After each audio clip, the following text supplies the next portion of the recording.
혹시 살면서 이 숫자는 나한테 행운을 갖다 준다 이런 숫자 갖고 계신가요?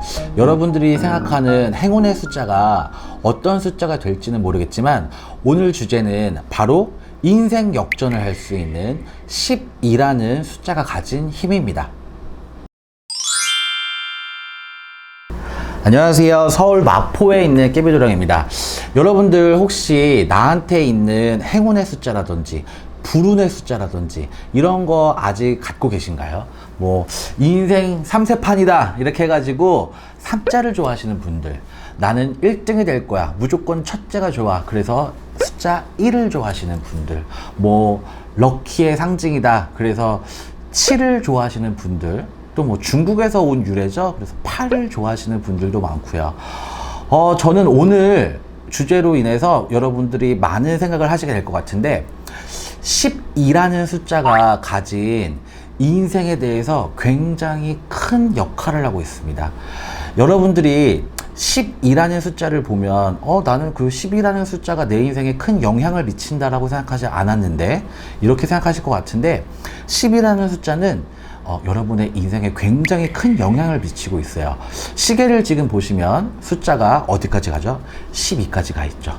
12시간을 2번 해가지고 하루라는 게 넘어갑니다.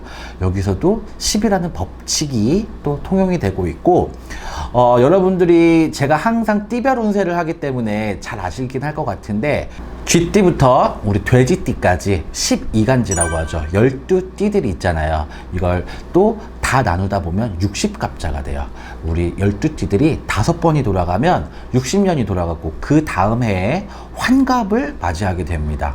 또 여러분들이 또 쉽게 생각하실 수 있는 거는 기본적인 교육이 고등학교 교육까지를 기본 교육이라고 요새는 생각을 하잖아요. 그거는 뭐 우리나라뿐만 아니라 미국에서도 뭐 하이스쿨까지는 나와야 된다고 생각을 하는데, 물론 스쿨 자체에서의 연도는 조금씩 차이가 날 수 있지만 우리나라는 초등학교 6년, 중학교 3년, 고등학교 3년 이렇게 해서 총 12년을 기본 교육을 받게 되죠.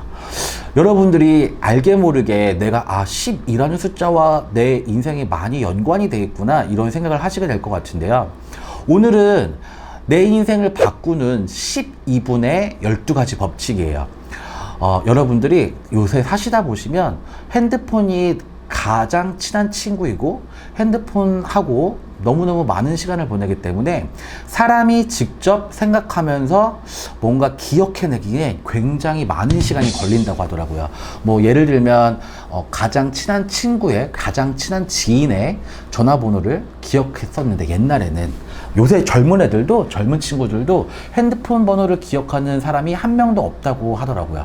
뭐 엄마 빼고, 뭐 가족 빼고는 뭐 뒷번호가 똑같으니까 사실 앞에 번호만 조금씩 다르니까 그 네 자릿수 외우는 것도 형제지간에 사이가 안 좋으면 잘 모르기도 하고, 또 형제지간 사이가 좋고 뭐 연락을 자주 하다 보면은 뭐 알 수도 있지만 핸드폰 번호 같은 경우에는 이제 저장을 해가지고 단축 번호를 누르든지 아니면 찾아서 전화하든지, 뭐 요새는 카톡을 많이 이용하니까 이런 부분들 때문에 사람들의 기억력이 점점 쇠퇴하고 있는 것도 같아요. 그리고 쉬는 시간에 옛날에는 멍 때린다고 표현하죠. 멍 때리고 그냥 공상을 한다든지 과거에 있었던 걸 기억하려고 하는 건지 어떤 생각이든 뭐 생각을 조금 해보기 나름인데, 요새는 생각할 틈이 없어요. 너무 많은 매체들이 있기 때문에 유튜브도 지금 이걸 보시고 있는 분들도 뭐 심심풀이로 땅콩처럼 보시는 분들도 있고, 내 인생에 조금 도움이 되겠다라고 생각하고 보시는 분들도 있는데, 이 12분이라는 법칙이 여러분의 인생에서 차곡차곡 쌓이다 보면 엄청 많은 결과를 이뤄준다고 합니다. 여러분, 그 운동하기 전에도 워밍업이 12분에서 15분 정도 워밍업을 해줬을 때가 굉장히 체지방 감소에도 좋고 다이어트 효과에도 굉장히 좋다는 얘기를 들었었어요. 여러분이 이 12분이라는 법칙을 매일매일 차곡차곡 쌓아놨을 때 이게 나중 미래가 나를 굉장히 바꿔놓을 수가 있어요. 12가지 법칙을 세워주시면 더 좋은데, 첫 번째부터 법칙을 딱 세워가지고 실천하시기는 조금 어려우실 수가 있거든요. 처음 12분은 나의 하루에 대해서 돌아보시는 시간을 가져보시는 게 좋을 것 같아요. 이게 뭐 많이 익숙해지시다 보면 또 하나씩 하나씩 법칙을 늘려가는 거예요. 내가 잘한 일 나에게 칭찬해주고, 내가 못했던 일 내가 반성도 하고, 또 내가 내일 해야 될 일 뭐 미리 머릿속으로 그려도 보고, 이러면서 나의 하루를 조금 더 단단하게 만드는 12분이라는 시간을 가지시는 게 여러분들의 인생을 조금 더 바꿔놓으실 수가 있다고 생각을 하는데, 제가 이 방법을 정말 많이 써봤었거든요. 제가 이 얘기를 하기 전에 정말 재밌는 얘기를 하나 해드리면, 저도 이 12분의 법칙을 한번 써보면서 저도 한번 제 인생을 많이 돌아봤을 거 아니에요. 제가 정말 10이라는 숫자와 연관이 엄청 많았더라고요. 제가 12살 때, 12살이면 그 초등학교, 저 때는 국민학교인데, 국민학교 5학년에 엄청 친했던 친구가 있어요. 근데 그 친구가 2학기 때 전학을 가는데, 1학기 때 그 친구랑 엄청 친하게 잘 지내고 있을 때예요. 근데 그게 친해지는 게 너무너무 불안하고, 얘네 집에 가서 놀고 우리 집에 와서 놀고 뭐 골목에서 놀고 뭐 이런 나이잖아요. 근데 이게 친한 게 너무너무 불안했었거든요. 그래서 그 친구네 뭐 엄마한테도 얘기를 했었고, 그 친구한테도 직접, 야 너 이사 가는 거 아니야? 이사 가서 우리 뭐 너 나중에 전학 가고 그러면 그래도 가끔 동네에서 만나서 놀자 그랬는데, 진짜로 2학기 때 그 친구가 갑작스럽게 서울로 이제 이사를 가면서 전학을 가게 됐는데, 그때 그 친구가 야 너는 무슨 무당 같다, 그냥 그런 얘기를 한번 한 적이 있거든요. 근데 그게 한번 생각이 나더라고. 나 5학년 때 뭐 했지? 이 생각을 하다가, 그리고 또 24살 때 군대를 다녀와서 제가 그때는 동대문에서 아르바이트, 뭐 점원이죠, 점원. 아르바이트는 아니고 직원인데, 그때도 한번 되게 이제 힘든 도매 가게였어요. 이제 거래처가 많이 없고, 도매시장에서, 새벽시장에서 일을 하는데 거래처가 많이 없고 물건이 잘 나오지 않는 그런 매장에서 일을 했는데, 진짜 희한하게 그때도 2주 정도 일해보면 어느 정도 이 가게가 바쁜 가게다 이런 걸 알잖아요. 근데 엄청 손님도 없고 거래처도 없는데 어떤 자신감인지, 이 가게는 정말 잘 될 것 같다, 희한하다, 그냥 그만두지 말고 열심히 일해봐야지 그랬는데, 한 1년도 안 돼서 아마 그 층에서 매출 전체 1등을 아마 했었을 거예요. 물론 뭐 그게 제가 장사를 잘했다고 제 자랑하는 건 아니고, 그냥 그런 기분이 들었다는 거고.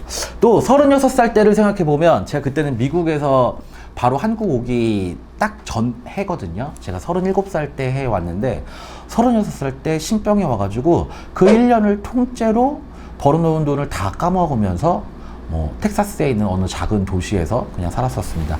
그런 거 생각해보면 12년마다 신령님들이 한 번씩 느낌을 줬던 게 아닌가? 기도 중에 그런 생각이 들더라고요. 저야 물론 뭐 기도를 하는 사람이니까 자시에 기도를 하면서도 제 인생을 많이 돌아보고 신도분들을 기도를 해드리지만, 저는 신도분들한테는 얘기를 드려요. 12분 정도는 하루에 뭐 시간을 좀 내셔가지고 본인의 하루를 조금 돌아보시고, 내일을 좀 생각해 보시고, 또 법칙을 세워가지고 칭찬해주는 날에는 엄청 칭찬을 많이 해주고, 반성해야 되는 날에는 엄청 반성하고, 이러는 게 이제 성인이 되기에는 일기를 쓰기가 되게 힘들잖아요, 사람이. 근데 일기라는 건 어쨌든 나에 대한 과거의 축적이고, 그 축적을 돌아보는 시간을 가지는 게 제일 좋긴 한데, 요새 현대인들은 일기 쓰기가 되게 어렵기도 하고 하니까 본인의 인생을 조금 돌아볼 수 있는 잠깐의 여유를 가지시는 게, 본인의 미래를 위해서 그 시간을 투자해 보시는 게 제일 좋을 것 같아요. 이 인생을 살다 보면 3번의 기회가 온다 그러잖아요. 3번의 기회가 오는 걸, 이 노력을 하시는 분들은 분명 그 기회를 캐치해가지고 본인의 어떤 인생의 전환점을 맞이하실 수가 있는데, 저는 준비되신 분들이 하실 수가 있다고 생각을 해요. 그리고 많이 움직이시고 많이 생각하시는 분들이 그런 기회를 잡을 수가 있거든요. 그 기회는 언제 어떻게 올지 몰라요. 어떻게 보면 불쌍한 사람들을 도와줄 때, 그때 본인의 그 안에 있던 착한 마음이, 굉장히 순수한 마음이 나올 수가 있잖아요. 그런 모습을 보고 또 어떤 사람이 본인을 도와줄 수가 있다고 저는 생각을 하거든요. 그래서 어려운 분들을 봤을 때도 도와주시는 마음도 여러분들이 많이 가지셨으면 좋겠고, 또 가족들 간의 불화가 있을 때에도 현명하게 대처를 하시면서 집안이 가화만사성이 돼야지 밖의 일도 편하거든요. 요새 여성분들도 밖에서 사회생활을 많이 하시잖아요. 그래서 물론 뭐 가족 간에 막 그렇게 화합이 잘 되고 막 그렇게 화목한 가정이 사실 많진 않아요. 그냥 조용한 가족은 굉장히 많은데 막 가족이 한뜻 되기가 굉장히 힘든 시대잖아요, 요새는. 그런데 여러분들이 조금 주체가 되고 주도를 하셔가지고 좋은 분위기를 한번 만들어 보시면 여러분들도 마찬가지고, 그리고 그 가족 구성원들도 모두 좋은 일들이 있을 것 같습니다. 그래서 오늘은 행운의 숫자에 대해서 한번 생각을 해보는 시간이었는데, 본인이 갖고 있는 나의 행운의 숫자, 그리고 나에게 정말 기운이 안 좋은 징크스가 되는 그런 숫자들, 또 제가 오늘 말씀드린 우리 10이라는 숫자와 내 인생에 있어서의 관계에 대해서도 한 번씩 생각해 보시면서 여러분들의 인생 역전을 한번 꿈꿔보시는 것도 좋은 시간이 되실 것 같습니다. 시청 너무 감사합니다. 서울에 있는 마포 깨비도령이었습니다. 감사합니다.